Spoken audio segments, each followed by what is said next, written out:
Hello everyone, welcome back to Rare Japanese Sounds. And today we're gonna cover a topic that's been asked to me quite a few times, especially by newcomers to collecting music and in particular collecting Japanese records. We're going to focus on specifically records this time because the question that I'm asked a lot is what exactly are promotional records? Because if you've been collecting for some time, you've probably seen them around quite a lot. And whether it be online or in physical shops, I'm only talking about used records, of course. Anyway, the fact is you see promotional records around a lot. And that's why I would like to take 10 to 15 minutes to explain what a promotional record is, what are their significance as a collectible, and most importantly, whether or not you should care about them when trying to collect a particular album or just in general. So what's a promotional record anyway? Well, promotional records aren't specific to Japan and they exist in most countries, including the US. But in Japan, they are mostly used to, when a new album comes out, distribute copies to certain entities and make sure that they don't resell those copies. That's why usually on promotional records, you will see something written like promotional copy, not for resale. And the two types of entities those records were handed out to were, on one hand, record stores, so that those record stores would have copies to one display on the shop to show, yeah, this is the new album by whoever. And they also would have a few copies to, just listen to in the background, play for the customers to convince them of buying the album. So that's the first category of people who would get promotional copies. On the other hand, you have radio stations, TV stations, back in the day when they didn't have CDs and ways to get albums. They would just be handed out promotional records simply to play on the radio, just on the radio or on the TV as a sample. Anyway, now you have an idea of what type of people had those records. And of course, back in the day, if you went around, if you were just around buying music, you wouldn't be able to buy those records because they were used privately. But between the time when those promotional records existed, which is all the way up till let's say the 90s, the early 90s, I would guess. Well, past that, a lot of the record shops at the time and the radio stations, TV stations too, many of those ended up closing. And when a thing like that ends up, going bankrupt, they have to sell all their inventory, and that usually consists of a ton of promotional records. That's why when you go all the way back to 2020, it's not unusual to find promotional copies of records, whereas back in the day, you have to understand that they would be much rarer than the actual counterpart that you would buy in a shop.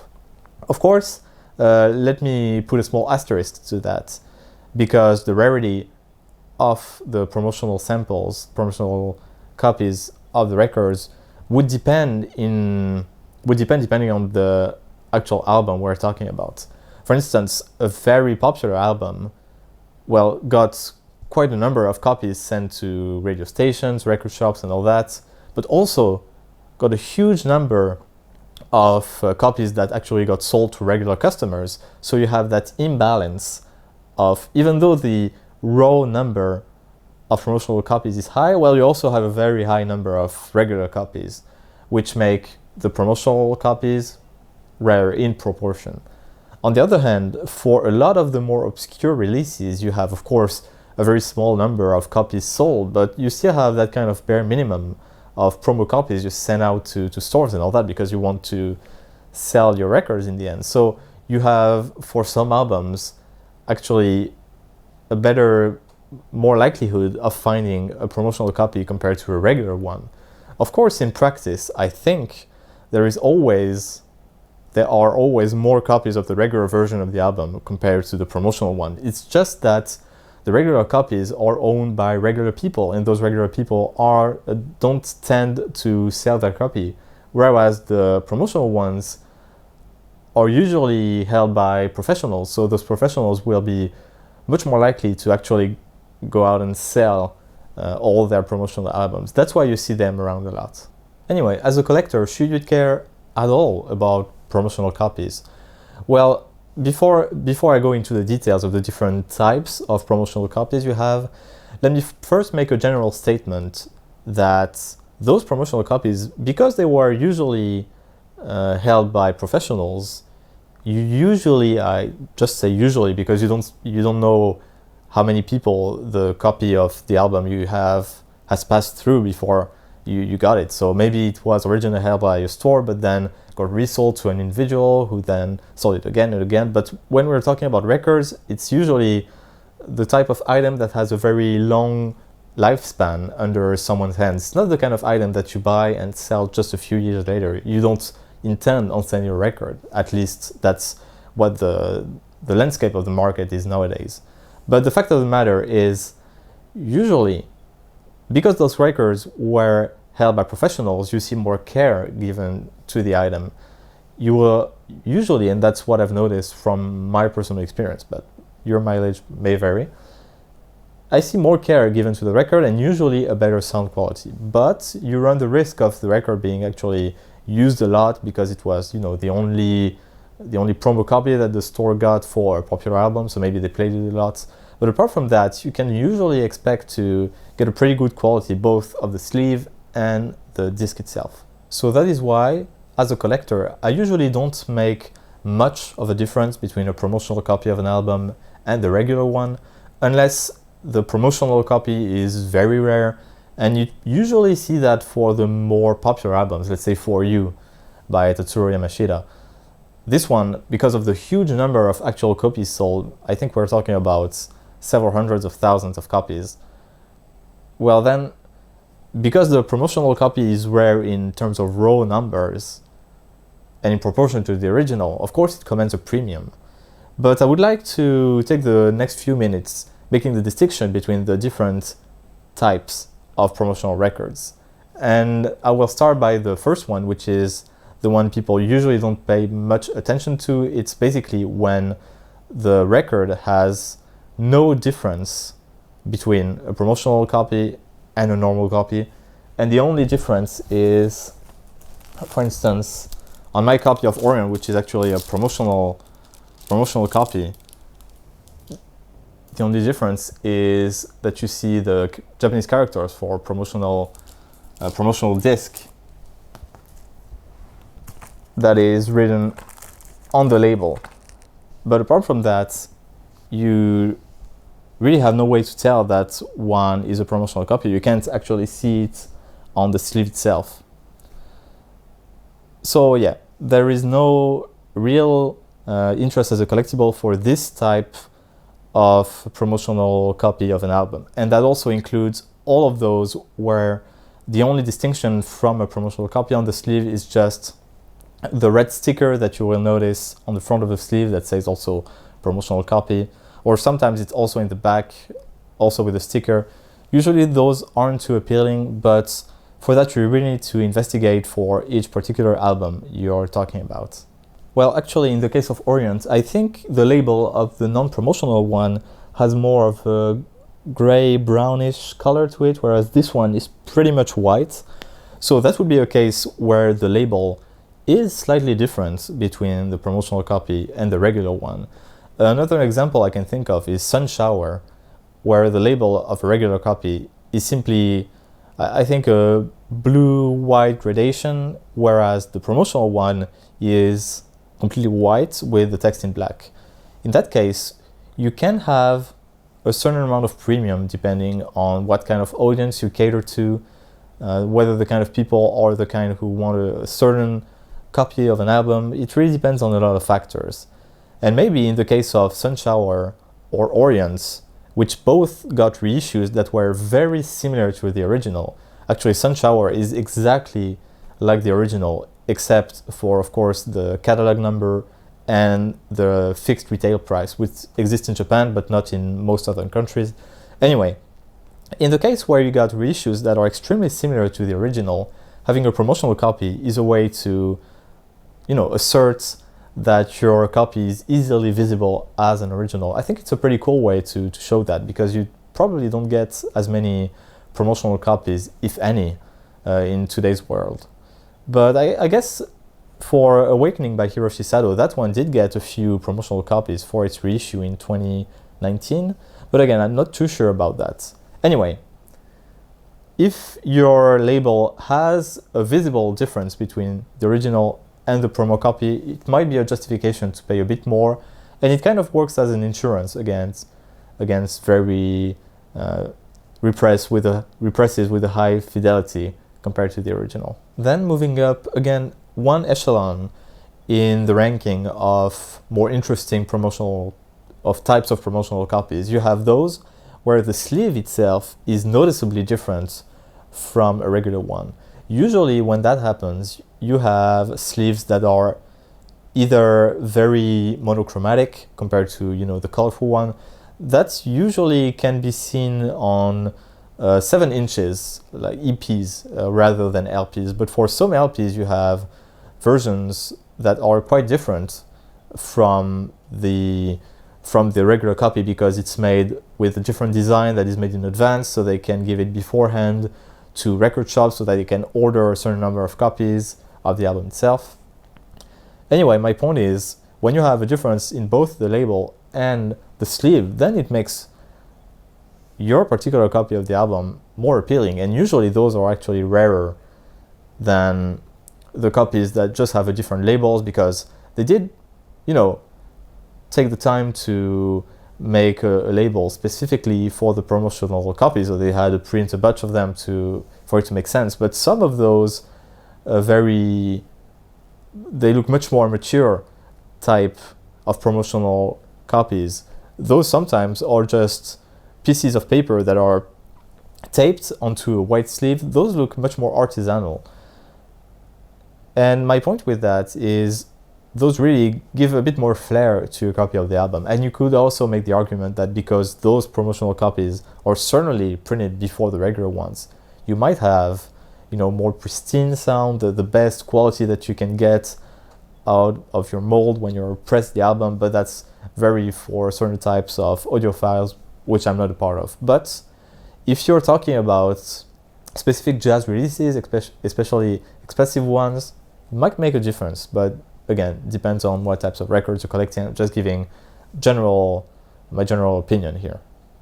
Speaking of promotional releases that look very amateur, you can also count those where the actual track titles and so on were actually written on the sleeve itself. Usually they had kind of a pattern for writing the track titles, and they would just write individually for each promotional copy, the different track titles and info about the album release. That type of copy is pretty rare, and I assume it's not just a regular copy, but something that was maybe distributed internally at the recording company. Again, that's pretty unclear. You don't see them around very much, but if you do, that's probably what it's about. In any case, not something that you should really have in mind unless you find a copy, but then you should just let the auction ride and see where the price ends up at, instead of taking a gamble on taking a bite now or buying on sites that have one set of price for buying instead of working with auctions. For those types of items where it's really unsure what the actual value is, I guess it's safer to buy them on auction and to see what other people are willing to pay for that. And finally, one last type of promotional copies you can find of an album, and one that I find particularly interesting, is when you have cassette tapes versions of an album that usually is sold on record. So in this case, I have a promotional copy of the album Prayer by the new age artist Akira, who is also known for making Marine Flowers, which I think is a bit more well known than this one. In any case, although those albums by Akira got released originally at the same time as the record on cassettes, this one obviously has a very ad hoc way of being made. It was basically printed. It could be a homemade cassette if not for the actual cassette itself making it look like it did come from the recording company instead of something private. So I'm definitely sure it's actually a promotional copy, especially given the fact that you have the release date on the top left. So this is really what it's about when you talk about rare promotional releases. And of course, it's a cassette tape, and I've already given my opinion of cassettes. I don't think they're a particularly safe investment in any situation because of how fragile the format is.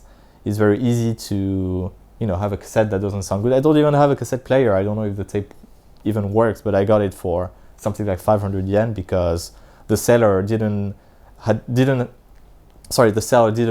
the name of the artist properly, so there was no way of finding this cassette unless you had, you know, the habit of searching for approximate search terms like I do for some artists, especially for Akira, who has different ways of being autographed. So yes, another example is this promotional cassette of Touch the Heart by Hiroshi Sato. So this album is one of his later ones, a bit after his period of fame from, you know, Awakening, This Boy, Futurophile. You're getting on the tail end of the 90s here, and this album personally is one of my favorites, and it didn't get released on records. It was only on CD. I never found an actual cassette release for that album, but it does have at least a promotional version as a cassette. So if this is true, if the album, whoops, and everything's falling down, if the album doesn't have an actual cassette release, well, these copies make it unique. It's the only way of getting that album officially on cassettes. So I think it's pretty interesting to look at these very niche types of releases. And of course, this is getting really into only if you're a real fan of that particular artist, or if the price is very cheap, which was the case for both of those.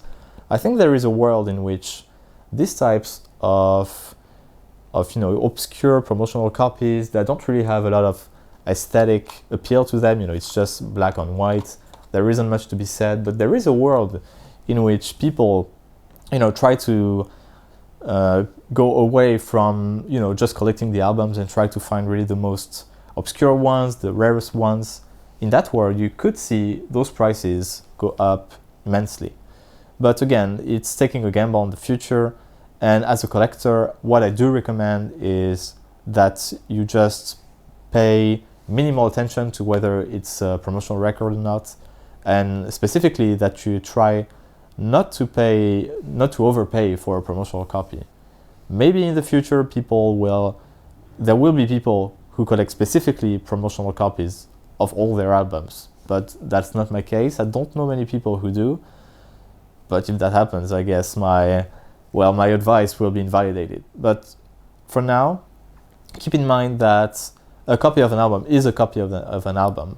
In the modern days, we don't have that kind of promotional copies versus regular copies. We mostly have different colors of wax for the record itself. I think it's the same kind of idea. Maybe some people have a preference. In the end, you can't really say too much. So unless you're talking about very specific versions of very popular album, remember in the last video we covered the, I think, second album that sold for the most money during the last 5 years. It was an April Fool album that was a promotional release with a different label number and so on. That was, you know, a very particular release of an extremely popular album. So in that case, you can justify the premium. But unless you are in those very specific situations, I would say, you know, it's up to you. It's what choices you make as a collector. But though, that was just my 2 cents. If any one of you has a personal preference for promotional copies, or if there's anything I missed, don't hesitate to let us know in the comments. In any case, that was Rare Japanese Sounds. I hope you enjoyed the video. Don't hesitate to let me know your suggestions for new videos, and until next time, stay tuned.